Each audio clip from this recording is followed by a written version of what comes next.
Thank you so much. Hare Krishna, दंडवत प्रणाम। मैं प्रजिता प्रजिता बोल रहे। प्रजिता से प्रसन्न माधवी देवी दासी तक का यात्रा रहा है। और जो प्रजिता में जो रस था वो प्रसन्न माधवी में बहुत अच्छा वाला रस मिल रहा है अभी। बाल्यकाल तो ऐसे होता है ना, दुख में ही गया था। किसी का भी होता है, ज्यादा पहले दुख और फिर सुख मिल जाए। ये भगवत गीता भी बोलते हैं कि बात के सुख अच्छा होता है। बहुत संघर्ष किया था, संघर्ष ने ही जीवन सिखा दिया। ऐसे फैमिली से जे आई हूँ मैं कि वहाँ बहुत मांस चलता है। वो भक्ति विनोद ठाकुर का फैमिली था ना, हम्म। बहुत वो वैसे ही कलयुग वाला फैमिली था। वो मंगस के बिना जी प्रभु जी बहुत आते हैं, यूथ ही आ रहे हैं। पहले तो ये भक्ति में चार तरीका से आते हैं आदमी, वही तरीका से आते हैं वो भी। कि सारा दुनिया अभी तो फ्रस्ट्रेशन में जा रहा है, इतना ज्यादा यूथ में फ्रस्ट्रेशन चल रहा है, डिप्रेशन एंजाइटी से हायर हो रहा है। करेक्ट। एज अ आयुर्वेदिक वैद्य में इसको भी आगे ले जा रही हूँ कि कैसे यूथ को एंजाइटी और डिप्रेशन से हम बाहर निकाल सकते हैं। मोटिवेशनल खाते हैं, थोड़ा सा उनको जब कैसे करेंगे ऐसे ट्रेनिंग दी जाती है। सो ऐसे दुख लेकर आते हैं। कोई कोई यूथ में ही ऐसा ज्यादा फ्रस्ट्रेशन है। जो बुढ़ापे पे चले गए उन लोगों को तो हम प्रीचिंग भी नहीं कर सकते, क्योंकि ये ऐसा जड़ हो जाते हैं ना। हम करेक्ट। जितना ज्यादा उम्र हमारा जाता रहता है उतना हम जड़ होता है, और जड़ चेतना हमारा उतना समझ में नहीं आता है जितना बच्चे को और यूथ को हम समझा सकते हैं। सो यूथ भी बहुत जुड़ रहे हैं हमारे साथ, तो बहुत है। हमने बहुत कुछ को भक्त भी बना लिया है, बहुत को ये शाकाहारी जीवन भी अपनाए हैं एज हमारे थ्रू। सो मुझे लगता है यूथ को बहुत अच्छे से हम प्रीचिंग कर सकते हैं। टाइम बिना मंग्स के बहुत तो खाना ही नहीं खाती थी। मुझे जितना भी चाहिए चाहिए, हर रोज चाहिए, हर टाइम चाहिए। अच्छा। सो मैंने उनको बोल दिया था कि मैं अब भगवत गीता का एक पुस्तक प्रभुपाद जी का वो मिल गया था मुझे। हम्म। और उस टाइम मैंने प्रभु जी वो भगवत गीता पढ़ लिया, तो मुझे लगा कि अब मंग्स तो नहीं खाना चाहिए। हर बात पे मंग्स मंग्स लिखा होता था। सो हम्म। अब कहाँ जाना है, कहीं तो जाना है, अब तो मरना है 12 में तो। सो क्या करे, अब मांस छोड़ना पड़ेगा पहले। सो हम्म। मुझे शाकाहारी बनना पड़ेगा। इसलिए मैंने मेरे पति को बोल दिया था कि मुझे आज बहुत सारा मांस खाना है, अच्छा। क्योंकि मैं कल से नहीं खा रही हूँ, छोड़ देंगे मैं। और ऐसे बोल ओके। के उनको मैंने लेकर आने को बोला, और उन्होंने लिया भी दिया। और उसको कैसे कैसे बनाकर खाना था मुझे। हर हर आदमी क्या होते हैं, हम लोग रास्ते में कुत्ते जो मिलते हैं, किसी ने उसको मार दिया, कुछ हो गया तो बहुत उनसे प्यार जताते हैं कि नहीं करना करेक्ट। चाहिए था। आदमी क्या हुआ, ऐसा क्या कर रहे हो, जानवर को हिंसा कर रहे हो, बिल्ली को मारो। वो बहुत उस पे रुष्ट हो जाते हैं, उनको बहुत दया आते हैं उन पर। और जब खाने की बात आए, उन लोग जो खाते हैं मछली, ये चिकन। गोट जो खाते हैं, चिकन, हाँ। वो खाते, उनपे उनका दया नहीं आते, उनपे वो एक्सप्रेस नहीं करते हैं। तो हाँ। क्या होता है, आदमी इतने स्वार्थी है कि जो अपने हित में हो, अपने लिए हो, उसमें कुछ फर्क नहीं पड़ता है। पर जो नहीं लेना है उसमें फर्क पड़ता है। सो जीव पे दया।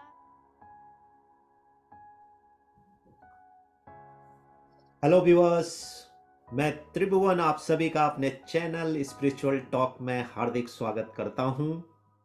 आज मैं आपकी, जैसा कि आप जानते हैं, मैं दुनिया भर से, विभिन्न देशों से कृष्ण भक्तों से मुलाकात करता हूं, और ये मेरा एक शौक है आप कहें, या जो है सोशल मीडिया के ऊपर एक कृष्ण भक्ति की अवेयरनेस में थोड़ा सा अपना कंट्रीब्यूट करना चाहता हूं। तो उसी पर्पज से स्पिरिचुअल टॉक चैनल बनाया, और लोग जुड़ते हैं। तो आज मेरे साथ जुड़ रही हैं नेपाल से प्रजिता दंगल जी, जो कि जो है एक, मैं कहूँगा, सनातन धर्म का प्रचार कर रही हैं, युवाओं को मोटिवेट कर रही हैं। और आपको बता दूं उनके बैकग्राउंड के बारे में, वो जो हैं नेपाली फिल्म इंडस्ट्री से जुड़ी हुई भी रही हैं। उन्होंने अपनी छोटी कई मूवियाँ उन्होंने प्रोड्यूस करी हैं। तो ज़्यादा डिटेल में मैंने अभी उस पर देख नहीं पाया हूँ, बट कुछ चीज़ें देखी हैं उनमें से। और उसके अलावा वो एक बहुत बड़ी यूट्यूब ब्लॉगर भी हैं, और दो कोई चैनल चलाती हैं, उस पर उनके काफ़ी अच्छे कंटेंट आते हैं। इसके अलावा वो एक बिजनेसमैन भी हैं। वहाँ पे जो है कुछ आयुर्वेदिक प्रोडक्ट वो मैन्युफैक्चर करते हैं और उनको बेचते भी हैं। और सबसे बड़ी बात है कि वो कृष्ण भगवान से जुड़ी हुई हैं, कृष्ण भक्ति में हैं और एस्कॉन के साथ जुड़ी हुई हैं। तो चलिए, और भगवत गीता और ये सब के उनके बहुत अच्छे वीडियो और उनके कमेंट मैंने देखे हैं जो मुझे बड़े अच्छे लगे, और मुझे लगा कि मैं सब जगह लोगों से बात करता हूँ तो इनसे भी बात करी जाए, तो उनको मैंने अप्रोच किया और उन्होंने मुझे टाइम दिया। तो मैं सबसे पहले प्रदीप्ता जी आपका हार्दिक स्वागत करता हूँ अपने टॉक शो में। और हरे कृष्णा। हरे कृष्णा। और हम बढ़ते हैं अपने इस सफ़र में, और उम्मीद करता हूं कि जो आपकी लाइफ जर्नी है वो बड़ी इंटरेस्टिंग रही होगी, तो उस पर थोड़ा सा चर्चा करते हैं ताकि व्यूअर्स उससे कनेक्ट कर पाएँ, और जो लोग कृष्ण भक्ति में आगे बढ़ना चाहते हैं उनके लिए भी आप एक इंस्पिरेशंस का काम करेंगी। तो प्रदीप्ता हरे जी, कृष्णा। हाँ जी प्रदीप्ता जी, मेरा पहला प्रश्न है, आप थोड़ा सा अपने प्रारंभिक जीवन के बारे में बताएं कि बचपन आपका कैसा बीता, परिवार का बैकग्राउंड कैसा था। हालांकि मुझे पता है नेपाल एक देवभूमि रही है, नेपाल भी, वहाँ पर भी जो है सनातन धर्म को बहुत अच्छे और एक अच्छे लेवल पर ही नहीं बल्कि एक कन्विक्शन के साथ माना जाता है, और पशुपतिनाथ जैसे भोले शंकर के बड़े तीर्थ स्थलों में वहाँ पर हैं, और ऐसे बहुत सारे धर्म वहाँ पर मिलजुल करके रहते हैं, और सनातन धर्म का एक वो बहुत बड़ा एशिया के अंदर एक जो है देश है।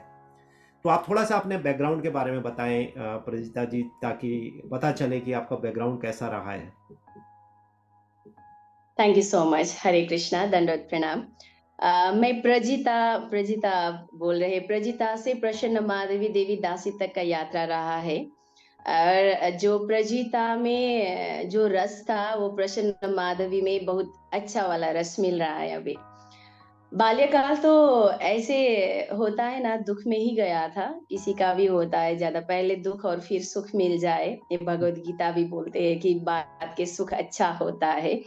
बहुत संघर्ष किया था, संघर्ष ने ही जीवन सिखा दिया। ऐसे फैमिली से ऐसे आई हूँ मैं कि वहाँ बहुत मांस चलता है। वो भक्ति विनोद ठाकुर का फैमिली था ना, हम्म। बहुत वो वैसे ही कलयुग वाला फैमिली था।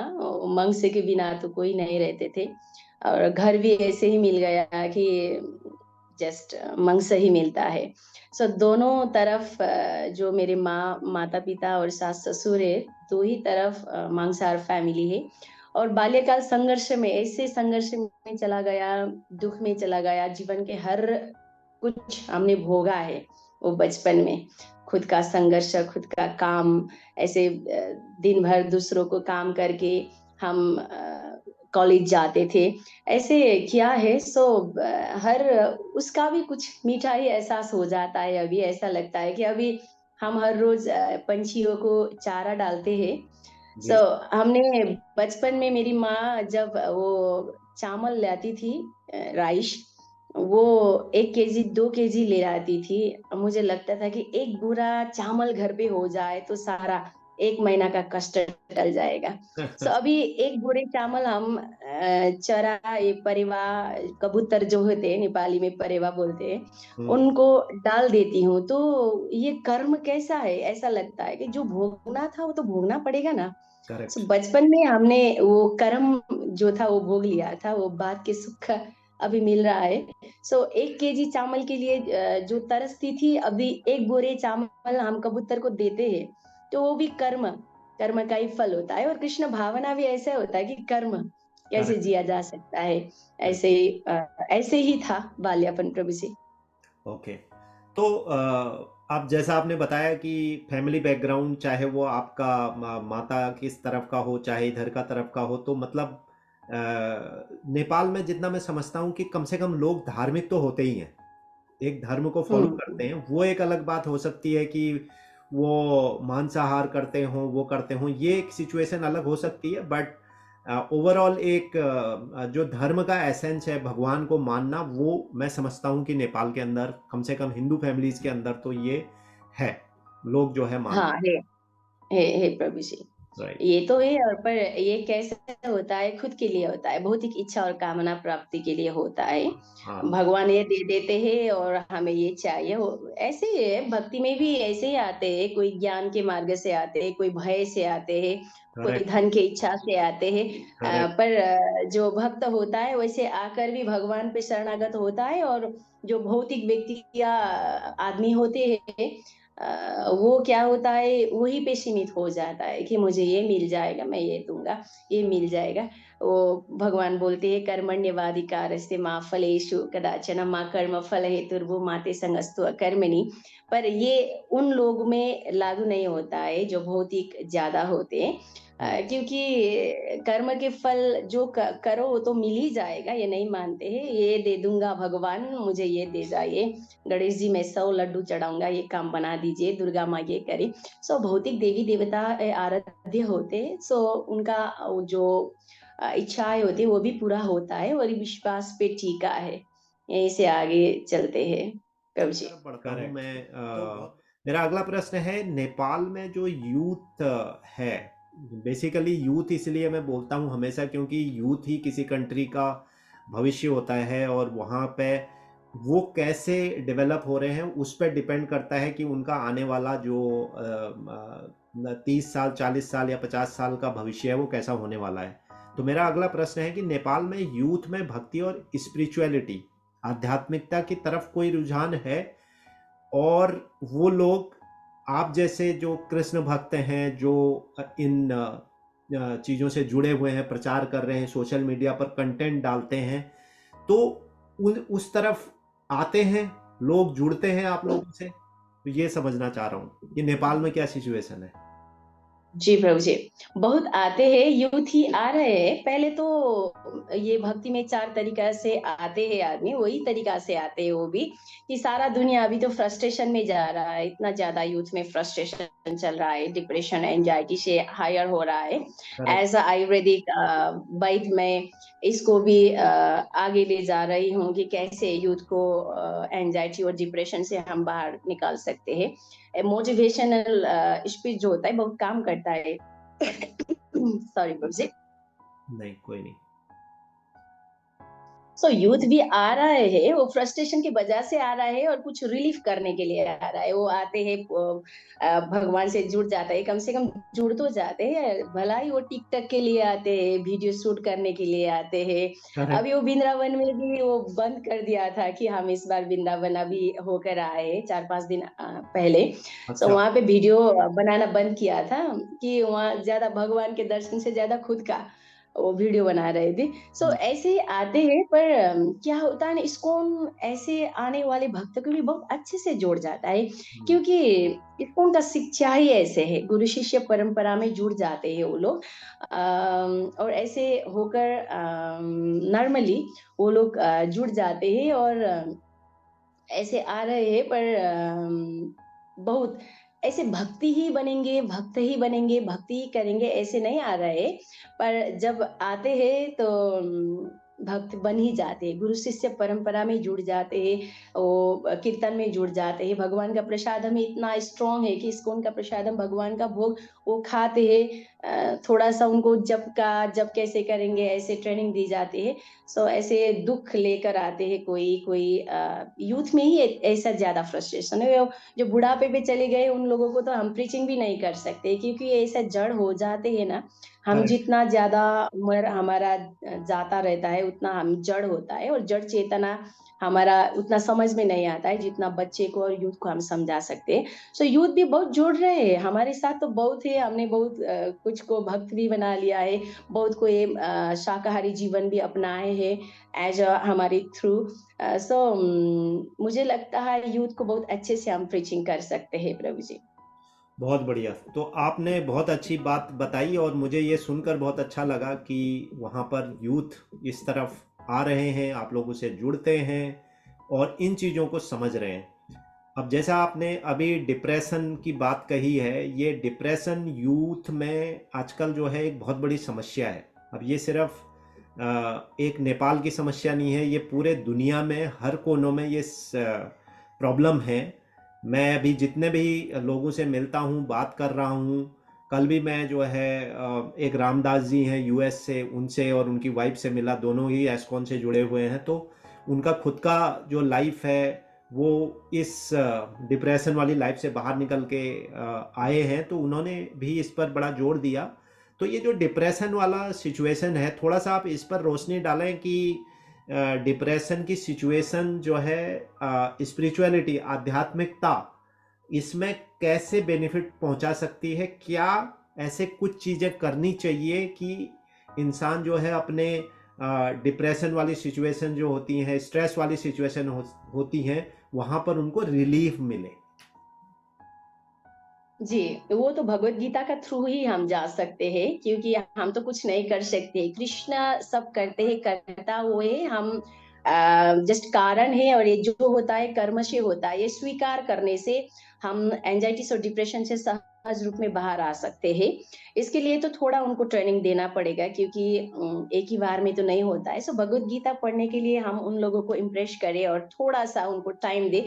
इसीलिए मैं भगवत गीता प्रीचिंग करती हूँ, क्योंकि जो समझ में नहीं आता है नॉर्मल लोग को, ऐसे बता देती हूँ कि उनका डिप्रेशन और एंजाइटीज भी उससे जुड़ जाए।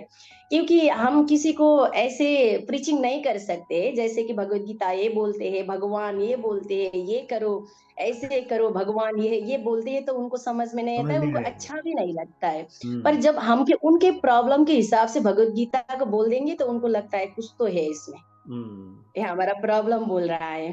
कुछ टाइम पहले एक लड़की का डेथ हुआ था, और मैंने उस पे लेकर एक वीडियो बनाई थी कि आप ऐसे करते हो, ऐसे करते हो, माँ बाप इतने दुख से आपको पालते हैं कि इस एक के लिए जान दे देते हो, ऐसे ऐसे बोलकर उनका जो समस्या है, अभी सारा लड़कियों की उनके समस्या के ऊपर बात करती हूँ। और अंत में जाकर आपको ये नहीं करना है, आपको सुसाइड नहीं करना है, आपको इस थ्रू में नहीं जाना है, तो आपको भगवत गीता एक बार अध्ययन करना चाहिए।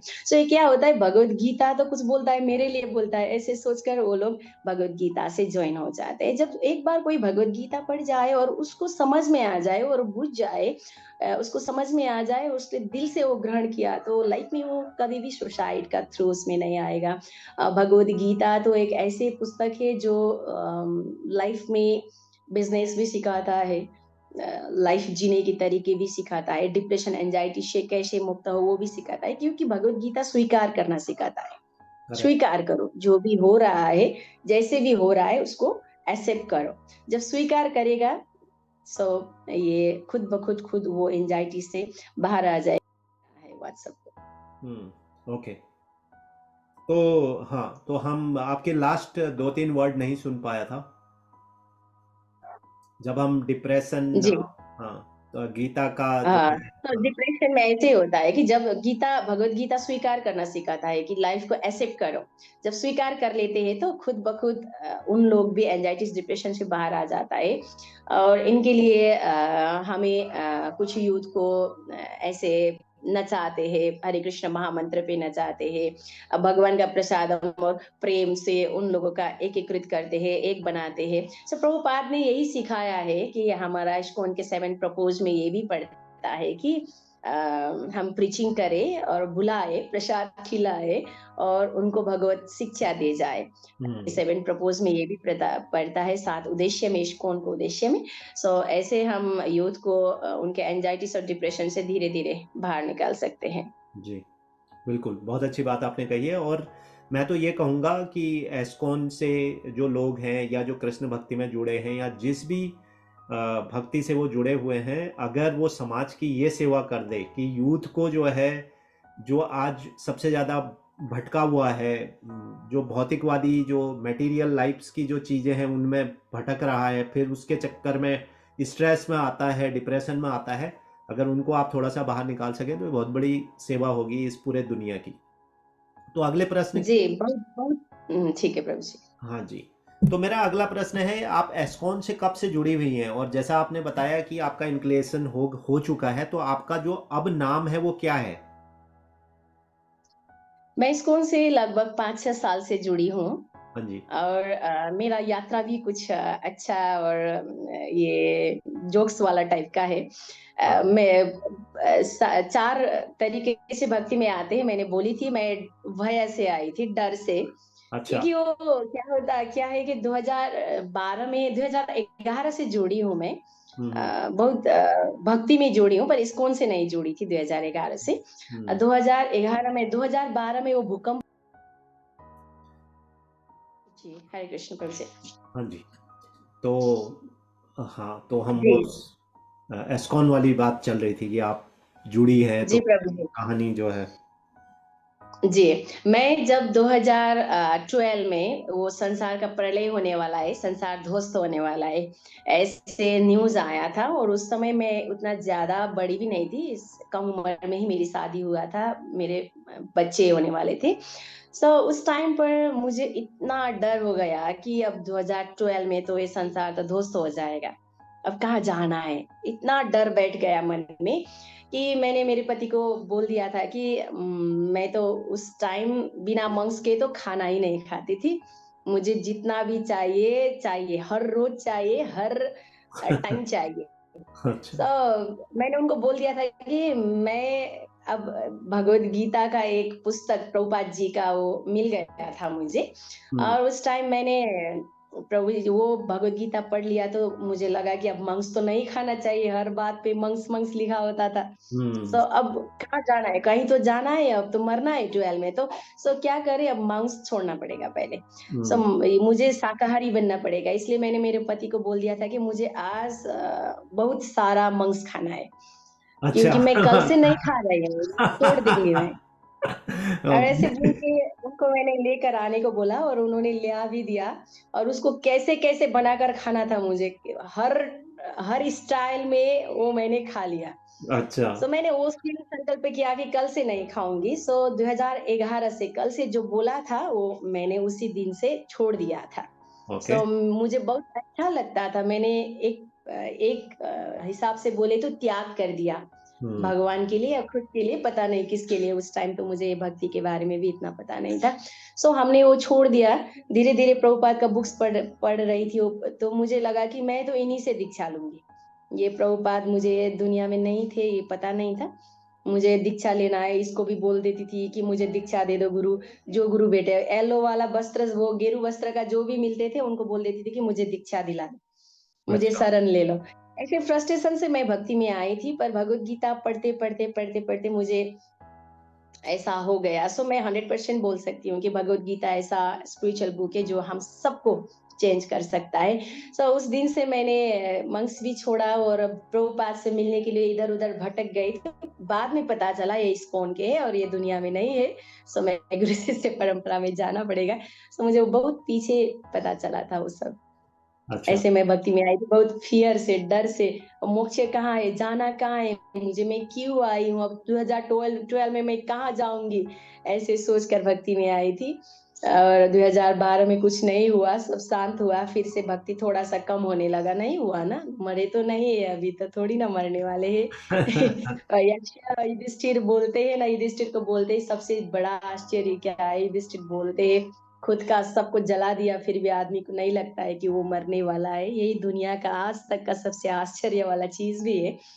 ऐसे ही रहा है प्रभु जी भक्ति का एक्सपीरियंस मेरा। जी। तो आपका इंक्लिनेशन के जो नाम, उसके बाद जो नाम है, ये आपने प्रसन्ना माधवी जो लिखा हुआ है, यही नाम है क्या? जी, प्रसन्न Mahadevi Devi Dasi. Okay, Devidasi. Okay, good.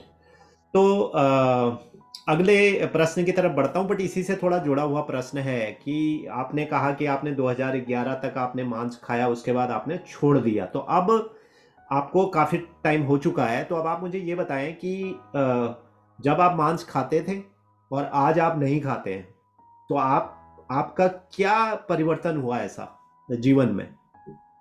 मतलब कुछ तो इसका तो उसका कोई फायदा, बेनिफिट, नुकसान हुआ ही होगा पक्का।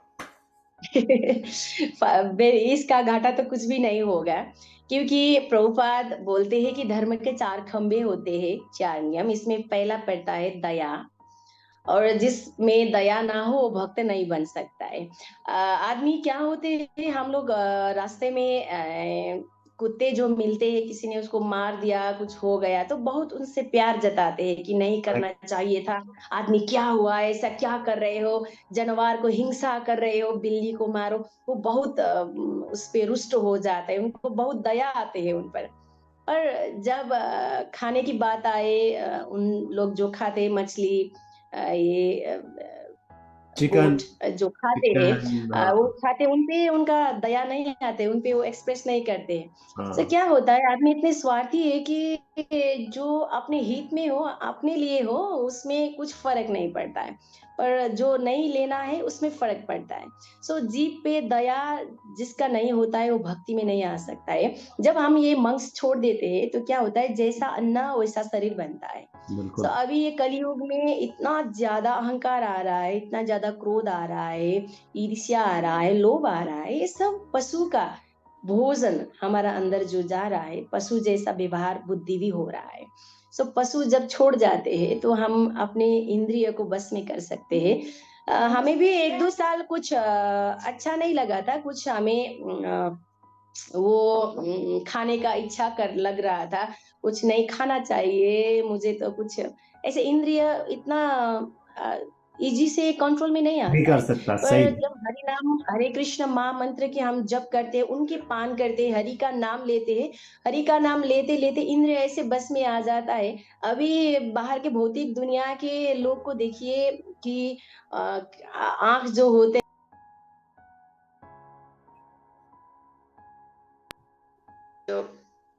बाहर की दुनिया जो लोग होते हैं, वो मूवी देखने के लिए आंख एक्साइटेड हो जाता है और हमें कृष्ण देखने के अभिप्राय जाग जाती है। अजीब होता है, कुछ मोमो चाउमीन बन जाता है रास्ते में, कुछ अच्छा सा भोजन बन जाता है तो मुंह पे पानी, जीभ पे पानी क्योंकि उन लोग का गलती नहीं है कि ये करेक्ट। भोजन ही ऐसे है कि इंद्रिय उन लोगों के बस में नहीं है। करेक्ट। पर जब ये हम शाकाहारी जीवन अपना जाते हैं और हरि का रस का, हरि नाम का, नामामृत का पान कर जाते हैं, तो ऑटोमेटिक हमारा इंद्रिय हमारे बस में हो जाता है। मन बहुत चंचल है, इसको तो अभी हम नहीं सकते हैं। मन को बहुत समझाना पड़ता है क्योंकि करेक्ट। हम बरसों से मन का गुलाम है, गुलाम कर रहे हैं, और वो हमारा या गुलामी इतने स्वीकार नहीं आसानी से। करेगा। पर करेक्ट। इंद्रिय जो जनेंद्रिय है, उनको हम भोजन और हरि नामामृत और हरि प्रसाद के द्वारा इजीली उनको बस में कर सकते हैं प्रभु जी। सो चलो, ऐसा ही है, हम हमारा भी एक्सपीरियंस कि हम शाकाहारी जीवन अपना लेते हैं तो हमारा इंद्रिय को हम कंट्रोल में रख सकते हैं। बहुत बढ़िया। बहुत बढ़िया बात कही आपने। और मैं भी मेरा अगला प्रश्न ये है कि आप आध्यात्मिकता में हैं, आज स्पिरिचुअलिटी में हैं, तो आपका परिवार है, बच्चे हैं, हस्बैंड हैं और रिलेटिव हैं। तो ये एक मटेरियल लाइफ है जो आपने वो भी चीज़ें करनी है, वो सारी चीज़ें करनी है, रिलेशन को मेंटेन करना है, फैमिली को मेंटेन करना है। यानी कि आपका एक्सपोजर मटेरियल लाइफ के साथ है, आप उसको ख़त्म नहीं कर पाएंगे, राइट? तो अब आपकी स्पिरिचुअल और मटेरियल लाइफ को आप बैलेंस कैसे करती हैं? यानी कि एग्जाम्पल है, मुझे नहीं पता कि आपकी सिचुएशन में कैसे है, बट एग्जाम्पल है कि अगर मेरे बच्चे हैं, सपोज मेरे बच्चों ने कहा कि मुझे ये खाना है, ये मूवी देखनी है, या मुझे ये काम करना है, तो उसको सामंजस्य कैसे बनाते हैं हम स्पिरिचुअल? आप कैसे क्या प्रेफर करती हैं, कैसे आप वो जो बैलेंस होता है वो करती हैं मटेरियल और स्पिरिचुअल लाइफ को? जी प्रभु जी, थैंक यू सो मच। प्रभु जी, ये बाहर जो माता जी होती है, उन लोगों को ये बहुत तकलीफ होती है, ऐसे स्पिरिचुअल घर को भी संभालना और भक्ति को भी संभालना, और करेक्ट। वो फैमिली के स्पिरिचुअल लाइफ में ना हो तो बहुत तकलीफ हो जाती है। पर मैं थोड़ी इसमें आगे हूँ। मैं बाहर के लोग को भक्त बना सकती हूँ तो घर को तो बनाना ही पड़ेगा पहले। जिसने बिल्कुल। घर को शिक्षा ना दी सकी, वो बाहर क्या शिक्षा दे सकती है। बहुत बड़ी सो बात मेरे है। प्रभु जी भी बहुत मांसाहार थे और ड्रिंक्स भी करते थे, पर जब मैं थोड़ा थोड़ा उनको इमोशनल ब्लैकमेलिंग करती थी और साथ में भगवान का प्रसादम और भगवान की सेवा उनको दे देती हूँ, वो ड्रिंक्स करे, मंग्स खाते थे, फिर भी उनको सेवा दे देती थी, भगवान को आपको करना है। सब भगवान का सेवा देते देते उनका भगवान का प्रति इतना लगाव हो गया, भगवान का प्रसाद खाते खाते भगवान के साथ इतना लगाव हो गया, और वो तो अभी भक्ति शास्त्री करके भगवान गुरु महाराज से दीक्षा लेकर वो तो भगवान का हमारा घर में विग्रह है, उनका सेवा करते हैं पूरा। अच्छा। अभी ब्रह्मा दीक्षा के लिए वो प्रैक्टिस कर रहे हैं, ब्रह्मांड दीक्षा के लिए। सो जब पति आए और मैं आ गई, उसके बाद मैंने मेरे मायके में जो होते हैं उन लोगों को भी भक्ति बना दिया। हम्म। अभी वो लोग का भी दीक्षा है, और उन लोग भी भक्ति में आ रहे हैं। और मेरे बच्चे जो है, इस्कॉन में यही एक बेनिफिट है कि दूसरे संप्रदाय का मैं ऐसे नहीं बोल रही हूँ, पर फिर भी क्या इस्कॉन में ऐसे इन्वायरमेंट है कि यहाँ पे जो माता पिता भक्त हो जाता है तो उनको बच्चे में ऑटोमेटिक वो गुण ट्रांसफर कर देते हैं, क्योंकि ये गुरु शिष्य परंपरा में आधारित है। और इतना स्ट्रॉन्ग शिक्षा है इस्कॉन में कि हर इस्कॉन के माँ बाप के 98% बच्चे भक्ति में आ ही जाते हैं। हम्म। तो इसी दौरान मेरे बेटा जो है वो भी इंटरनेशनल गुरुकुल वृंदावन में अभी 7th सेमेस्टर में पढ़ रहा है। ओ। और मेरी बच्ची जो है वो भगवत गीता की प्रीचिंग करती है, अभी तो 6 साल की है, पर भगवत गीता की प्रीचिंग करती है। सो वेरी मेरे गुड। फैमिली में कोई भी मंक्स नहीं लेते हैं, और सब स्पिरिचुअल लाइफ में है। सो मुझे इतना ज्यादा कुछ ऐसा करना नहीं पड़ता है, कैसे मैनेज करूं ये करना नहीं पड़ता है। सब एक दूसरे को साथ देते ही भक्ति का फायदा है। धन ज्यादा हो या ना हो, पर संतोष से रह सकते हैं और प्यार से रह सकते हैं। झगड़ा नहीं होता है, प्यार होता है, और एक दूसरे का हम रेस्पेक्ट करते हैं। सो ऐसे भक्ति वाला लाइफ जो होता है वो खुद जहाँ भी हो, जिस स्थान पे भी रहो, पर वो घर वृंदावन बन जाता है। बिल्कुल। और बहुत बहुत ही बढ़िया बात आपने कही है। और जो सबसे अच्छी बात जो मुझे लगी आपकी, आपने ये कहा कि अ, अगर मैं भक्ति में हूँ और बाहर लोगों को मुझे कुछ सिखाना है तो पहले मुझे अपने घर से शुरुआत करनी है। ये एक बहुत बड़ी बात है, क्योंकि आधे लोग हमने ये देखे हैं कि आप बड़ी बड़ी बातें दुनिया के लिए ये सब चीज़ें कर रहे होते हैं, मगर आपके घर में खुद ही जो है हम्म। समस्याएं बहुत ज़्यादा साधक होती साधक बनना है तो पहले हैं। सुधारक बनना पड़ेगा, करेक्ट, सुधारक सुधारक बनना बनना है तो पड़ेगा। पहले और साधक बनना पड़ेगा। करेक्ट, और आपने तो वाकई में ये कर दिखाया, जैसा आप कह रहे हो कि एनीवे जब आप भी मांसाहार करती थी तो पति भी करते होंगे, कोई इसमें कोई बड़ी बात नहीं है। तो आप सब जो है जो है शाकाहारी हो गए, आपके रिलेशन में भी, मायके की तरफ से भी और ससुराल पक्ष में भी, तो सारे लोग आ गए और भक्ति में आ गए, और यही इसका सबसे बड़ा फायदा है। तो ये मुझे बड़ा अच्छा लगा कि जो आपने ये बात कही, और ये एक आम आदमी पर भी लागू होती है। मेरा अगला प्रश्न है, भगवत गीता के पर थोड़ा बात कर लेते हैं। आप एक बहुत अच्छी प्रैक्टिशनर रही हैं भगवत गीता की, जैसा मुझे समझ आ रहा है आपके ज्ञान से, नॉलेज से। तो भगवत गीता के अनुसार जीवन का उद्देश्य क्या है, पहला। दूसरा इसी से जुड़ा हुआ है, उसको थोड़ा प्रैक्टिकलिटी के साथ बात करते हैं कि दैनिक जो हमारी चुनौतियां होती हैं, डेली लाइफ के जो स्ट्रगल्स होते हैं, और जो इच्छाएं होती हैं मटेरियल लाइफ की, लोगों को, जो आधे लोग जो हैं वो अपने इच्छाओं में ही हमेशा घूमते रहते हैं। मुझे ये लेना है, ये करना है, ये अचीव करना है, गाड़ी लेनी है, घर लेना है, घर भी लेना है तो बड़ा लेना है, गाड़ी लेनी है तो कौन सा ब्रांड की लेनी है, वो सब चीज़ों में घूमते हैं। तो ये जो इच्छाओं के बीच में कोई व्यक्ति जो सच्ची खुशी और संतुष्टि कैसे पा सकता है भगवत गीता के अनुसार? जी प्रभु जी, भगवत गीता का उद्देश्य तो क्या है? रास्ता दिखाना है, मेरे ख्याल से। बिल्कुल। रास्ता दिखाना है कि कृष्ण करता है, हम सब वो उसमें ऐसे ही एक बड़ा सा ड्रीम प्रोजेक्ट है, उसमें सपना देख रहे हैं। रात को सपना देखते हैं तो सुबह को कुछ नहीं होता है, खाली होते हैं। पर इस ऐसे ही लंबे सपना है, एक दिन सब खाली हो जाता है। यही ज्ञान देता है भगवत गीता, ये बोध कराता है। 3 गुण में निहित है संसार, सतो रजो और तमो गुण। ये 3 गुण का पहचान करवाना विशेष भगवत गीता का उद्देश्य है। जीवन में ये भौतिक ही आध्यात्मिक ही नहीं, भौतिक प्रश्न का भी जवाब देता है। ऐसे स्ट्रांग है कि बिजनेस कैसे करना है, लाइफ कैसे जीना है, हार गए तो कैसे उठना है, बच्चे को कैसे आगे लाना है, बच्चे को कैसे संस्कार और शिक्षा देना चाहिए, सब जवाब मिलता है। भौतिक प्रश्न का जितना भी क्वेश्चन है, भौतिक प्रश्न का भी जवाब मिलता है, और आध्यात्मिक प्रश्न का भी जवाब मिलता है, वो भी वेद और उपनिषद पे आधारित रह गए। सब कुछ मिलता है, और आत्मा आत्मा से परमात्मा तक का यात्रा कराता है भगवत गीता। ऐसे क्या होता है, ये हम क्या होता है, समुद्र के बाहर बैठ जाते हैं तो बिना डर के बैठ जाते हैं। कि ये आएगा नहीं और हमें लेकर नहीं जाएगा। पर नदी में जब आता है, बाढ़ आता है, समुद्र में जितना तप हो, फिर भी समुद्र स्थिर रहता है। जितना घाम लग जाए और फिर पानी आ जाए, फिर भी कुछ नहीं फ़र्क पड़ता है।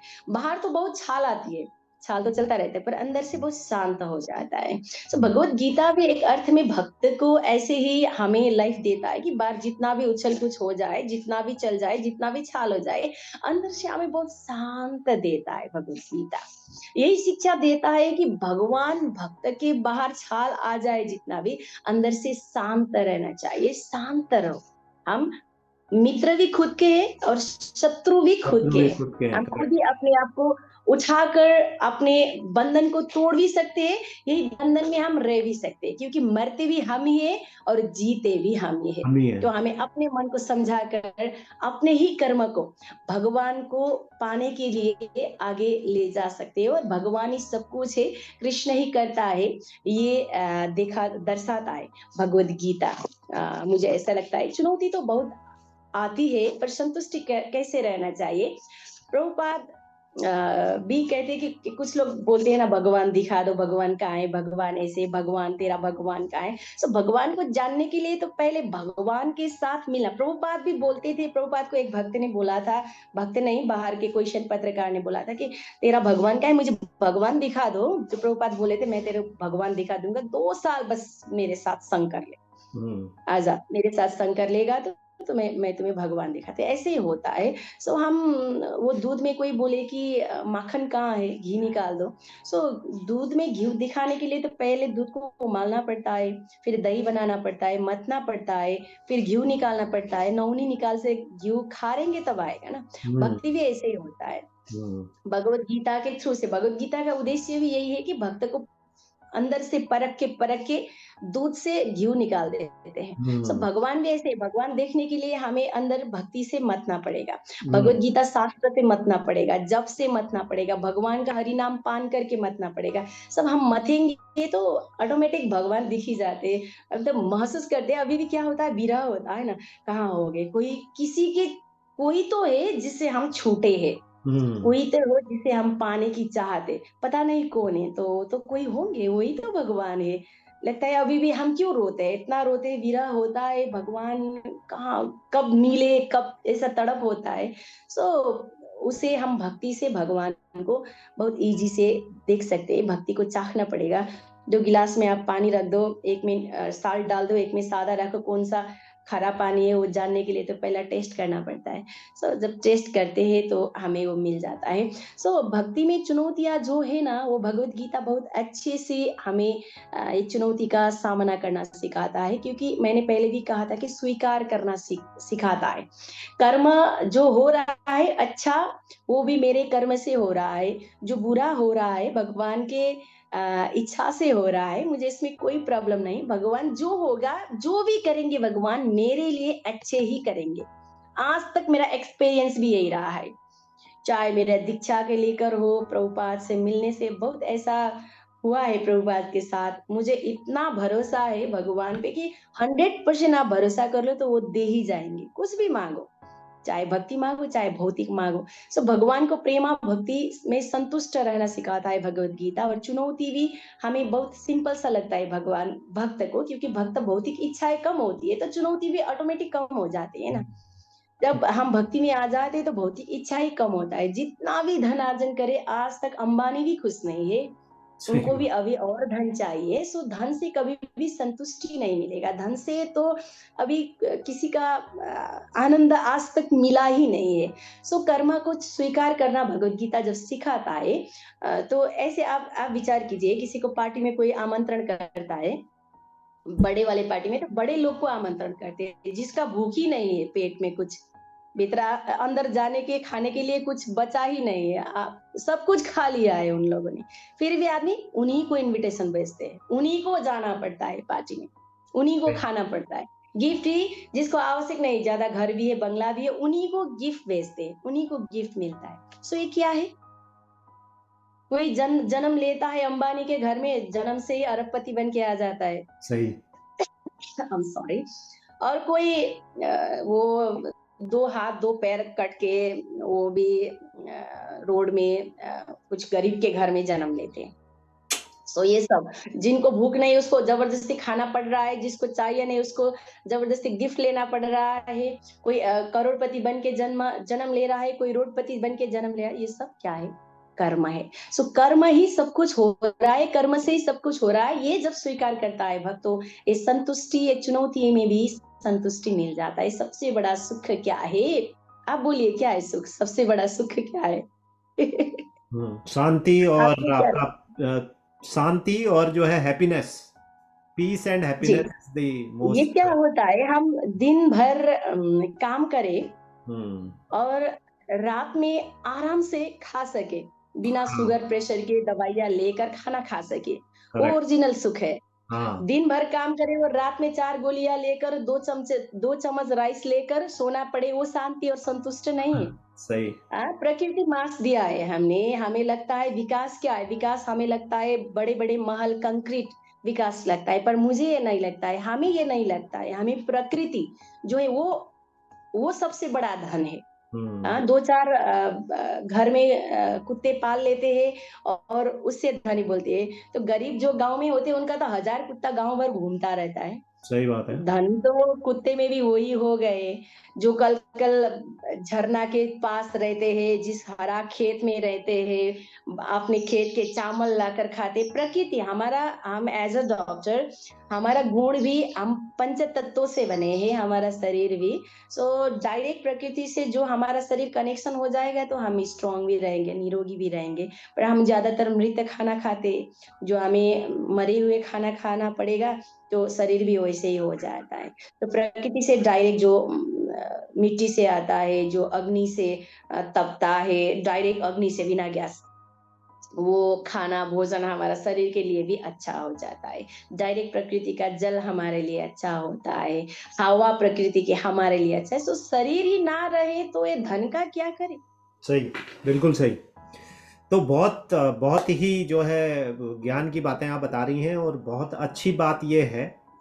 और जो भगवत गीता का ये आपने बात बताई है वो बहुत अच्छी बात बताई है। और मैं समझता हूँ कि आपने बिल्कुल सही बात कही है। और मैं भी मानता हूँ कि भगवत गीता तो सिखाता ही है आपको जीवन जीने का तरीका। आप कैसे, आपको रहना है, क्या खाना है, क्या पीना है, व्यवहार कैसे करना है, अपने डिज़ायर्स को कैसे कंट्रोल करना है, आपकी जो माइंड है उसको कैसे कंट्रोल करना है, ये बहुत व्याख्याएं उसके अंदर दी गई हैं। तो बहुत, लेकिन आपने जो प्रैक्टिकल चीज़ें जोड़ करके चीज़ों को समझाया ना, वो एक अपने आप में बहुत अच्छी बात है। और इससे मुझे पता चल रहा है कि आप एक बहुत अच्छी जो है स्पीचर भी हैं और बहुत अच्छे तरीके से लोग आपसे कनेक्ट करते होंगे, ये मुझे समझ में आ रहा है। तो मैं अपने इस वार्ता के अंतिम पड़ाव की तरफ बढ़ रहा हूँ। मेरा लास्ट क्वेश्चन आपसे है, एक रैपिड फायर राउंड से पहले का लास्ट क्वेश्चन है। ये है कि आपको कृष्ण भक्ति में आने के बाद कुछ ऐसी अलौकिक अनुभूतियां हुई हैं जो कि एक साधारण व्यक्ति को नहीं होती हैं। भक्ति में आने के बाद ये चीज़ें होती हैं, ऐसा बहुत सारे लोगों के मैंने जब सुना है तो मुझे पता चला है। तो इसके लिए अगर आप शेयर करना चाहें तो कर सकती हैं, नहीं करना चाहें तो भी ओके है। जी, प्रभु जी, क्या बोलते हैं प्रभुपाद? हमारे प्रभुपाद क्या बोलते हैं? ज़्यादा हमें कुछ ऐसा-वैसा लग रहा है, सोने के बाद ऐसा लग रहा है, ऐसे लगता है भगवान यहाँ पे मिले, ऐसा लग रहा है। आप फिर आपका म्यूट हो गया। अरे! हम्म। जी, प्रभुपाद जी बोलते हैं कि हमें ऐसा लगता है कि हम भगवान से मिल चुके हैं और हमें बहुत ऐसा एक्सपीरियंस हो रहा है, मुझे बहुत एक्साइटेड हो रहा है, भगवान ने तो हमें कृपा कर दिया। ऐसा लगता है कि तुम सहज ही आओ, ये बोलते हैं प्रभुपाद, हम्म। कि तुम्हें ऐसा नहीं लगना चाहिए। हम्म। भगवान इतने फास्ट आपसे इतने ऐसे नहीं मिलते हैं। हमें वो क्या होता है, सबकॉन्शियस माइंड का प्रभाव होता है कि हमें ऐसा लगता है। हम्म। भगवान तो मिलते हैं, इसमें कोई डाउट नहीं। भक्त पुकारे और भगवान ना आए, ये हो ही नहीं सकता है। हम्म। पर हमें ऐसे ऐसे पुकार से भक्त आए, भगवान आ जाइए, ये भी नहीं हो सकता है। सो हम उनके उनके लिए अभी योग्य नहीं। पर प्रभुपाद से एक्सपीरियंस है कि हमने एक वक़्त ऐसा टाइम आया था कि प्रभुपाद से इतना रोए थे हम कि आप ये क्या कर रहे हैं? ऐसा नहीं करना चाहे थे हमारे जीवन में।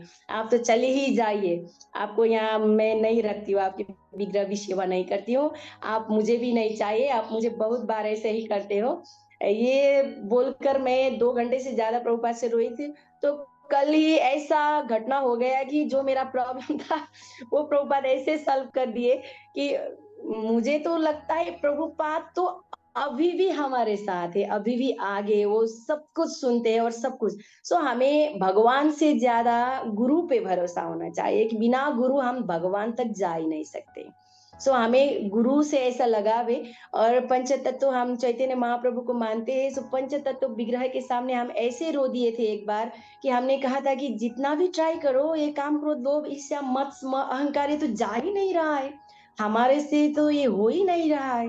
सो मुझे आपका कृपा चाहिए, मैं नहीं सकती हूँ। सो भगवान तो कृपा भी देते हैं ना, ऐसे फाड़ के देते हैं कि आप सहन ही नहीं कर सकते हो ये भौतिक दुनिया में। हम्म। इतना ज़्यादा दुःख दे के करते हैं कि आपको लगता है अब तो सब कुछ फिनिश्ड ही हो गया है। पर बाद में आपको पता चल जाता है, मुझे पता चला था कि भगवान को 1 हफ्ते पहले मैंने ये माँगा था, 1 हफ्ते के बाद में ऐसा दुःख दे दिया कि वो काम, क्रोध, लोभ उसी में समाहित हो गया।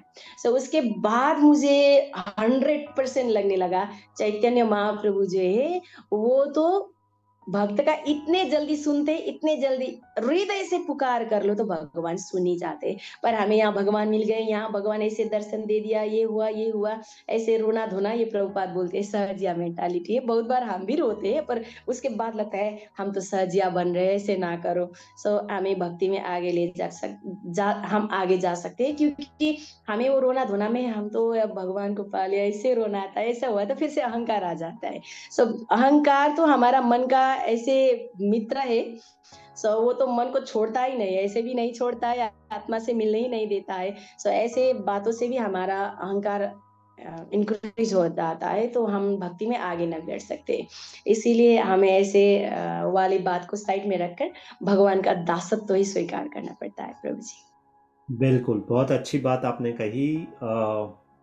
तो अब मैं अपने अंतिम पड़ाव की तरफ हूँ और इसको बोलते हैं, मैं जो बोलता हूँ वो रैपिड फायर राउंड है। इसमें आपसे एक क्वेश्चन, छोटा सा क्वेश्चन होगा जिसमें दो दो ऑप्शंस ही आपको मिलेंगे। वो दो में से या तो आप दोनों ही एक्सेप्ट करते हो उस चीज को, और या उसमें से एक आप मानते हो। तो ये मेरा पहला प्रश्न है रैपिड फायर राउंड का, आंतरिक शांति या बाहरी सफलता, इनर पीस और आउटर सक्सेस? आंतरिक शांति। ओके। दूसरा प्रश्न है, आध्यात्मिक यात्रा में दिल या दिमाग, हार्ट और माइंड इन स्पिरिचुअल जर्नी? दोनों। ओके। अगला क्वेश्चन है, सादगी या विस्तृत अनुष्ठान, सिंप्लिसिटी और इलाबोरेट रिचुअल्स? खुद के लिए सादगी, भगवान के लिए दूसरा अनुष्ठान। गुड।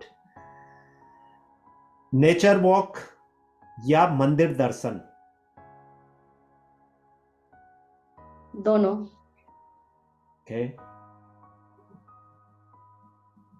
क्योंकि प्रकृति भी भगवान की ही है ना, वैसे हम देखते हैं बिना बिल्कुल। प्रकृति का हम कृतज्ञ है। और बिना प्रकृति हमारा शरीर नहीं रहता है, शरीर नहीं रहे तो आत्मा का स्थान नहीं हो जाता है, तो मंदिर का दर्शन भी हमें नसीब नहीं होता है। सो बिल्कुल। दोनों को हमें बैलेंस करना पड़ेगा। बिल्कुल। मॉर्निंग मेडिटेशन और इवनिंग प्रेयर, सुबह का ध्यान और या शाम की प्रार्थना? दोनों। ओके। श्री कृष्ण और राधा? राधा। इसी के साथ आज का ये वार्ता मैं समाप्त करने जा रहा हूँ। प्रजिता जी, प्रसन्ना, माधवी जी, जो प्रजिता से प्रसन्ना, माधवी, देवीदासी जी का जो सफ़र था वो बहुत अच्छे से आपने बताया और बहुत ज्ञानवर्धक बातें यहाँ पर हुई हैं। इसके लिए मैं आपका बहुत धन्यवाद करता हूँ। आपने अपना समय दिया, इतने व्यस्तता के शेड्यूल के बाद भी आपने समय दिया, इसके लिए बहुत बहुत आपको धन्यवाद। और अपने दर्शकों से मैं ये कहना चाहूँगा कि कृपया, मुझे उम्मीद है कि आपको ये जो मेरी वार्ता हुई है प्रसन्ना माधवी देवीदासी जी, जो प्रजिता के नाम से बाय बर्थ जानी जाती थी, और उनका ये सफ़र, और बहुत कुछ सीखने को उससे मुझे तो मिला है और उम्मीद करता हूँ आपको भी मिली होगी। तो फिर एक मुलाकात होगी एक दूसरे शख्सियत से, दूसरे कृष्ण भक्त के साथ मुलाकात होगी। तब तक अपना ध्यान रखें, ख्याल रखें, स्वस्थ रहें और शांति बनाए रखें और हैप्पी रहें। ये बहुत इंपॉर्टेंट है। और जो लोग नए हैं चैनल पर, कृपया चैनल को सब्सक्राइब करें और ज़्यादा से ज़्यादा वीडियो को शेयर भी करें। हरे कृष्णा। हरे कृष्ण।